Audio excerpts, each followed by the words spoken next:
was fine.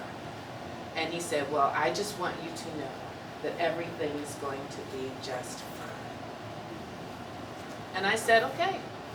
He said, do you want me to lay you back down? I said, no, because every time I laid flat, I felt nauseous. So he held me in his arms and he said, help is on the way.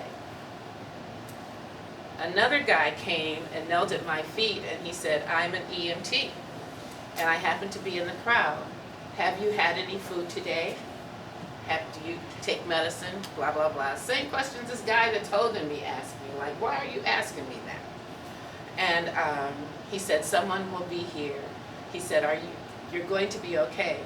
And at that time, I felt totally secure, like, I know it, I'm good. This guy's holding me, I'm not throwing up, all is well. They took me in, the ambulance came, took me inside to the Red Cross Center inside the Joe Louis Arena.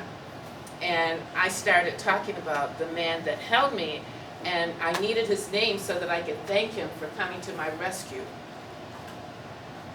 No one saw the man that was holding me. No one knew his name but me. He told me that his name was John. I described him. No one saw anyone holding me in their arms.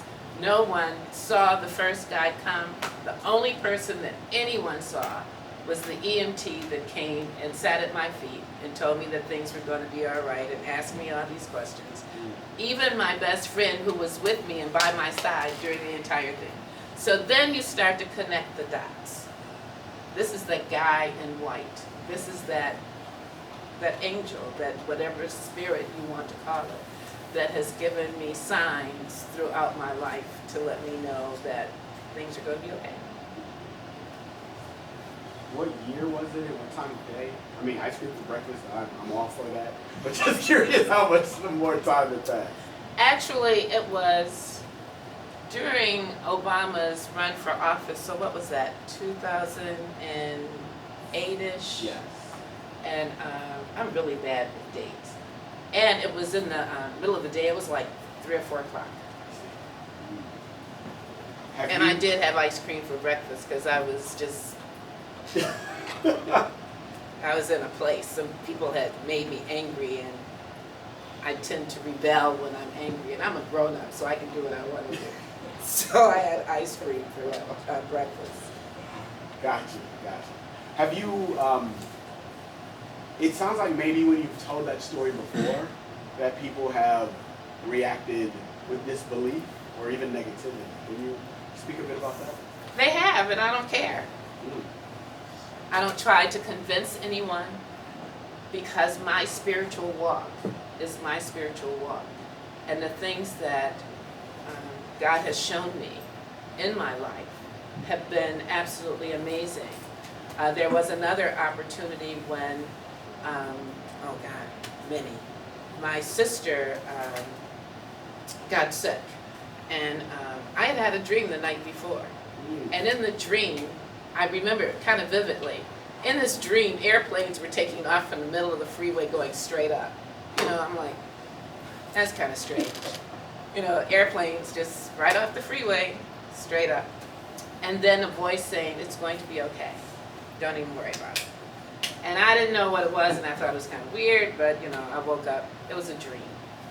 The next day, my sister came to my house, and she blew the horn because she was driving, and she sent my nephews to the door to bring me an item that belonged to my son. And as they were bringing it to me, I looked at her and I'm like, why'd you do this? This was so unnecessary.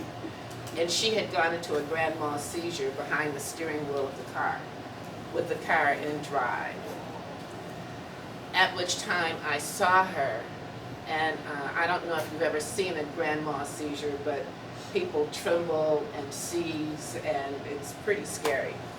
And so I ran out because the car was in drive, and I had to jump in and put it in park and try to take the key out. But she was also very combative as she went through the seizure. And as I was going through it and trying to secure these children, her 2 boys and my son, the same voice that had told me the night before in the dream that everything is going to be okay spoke again and said, "It's going to be all right." At which time I calmed down. And I did what was necessary. So that has happened many times. And very often we don't want to talk about it. But why not?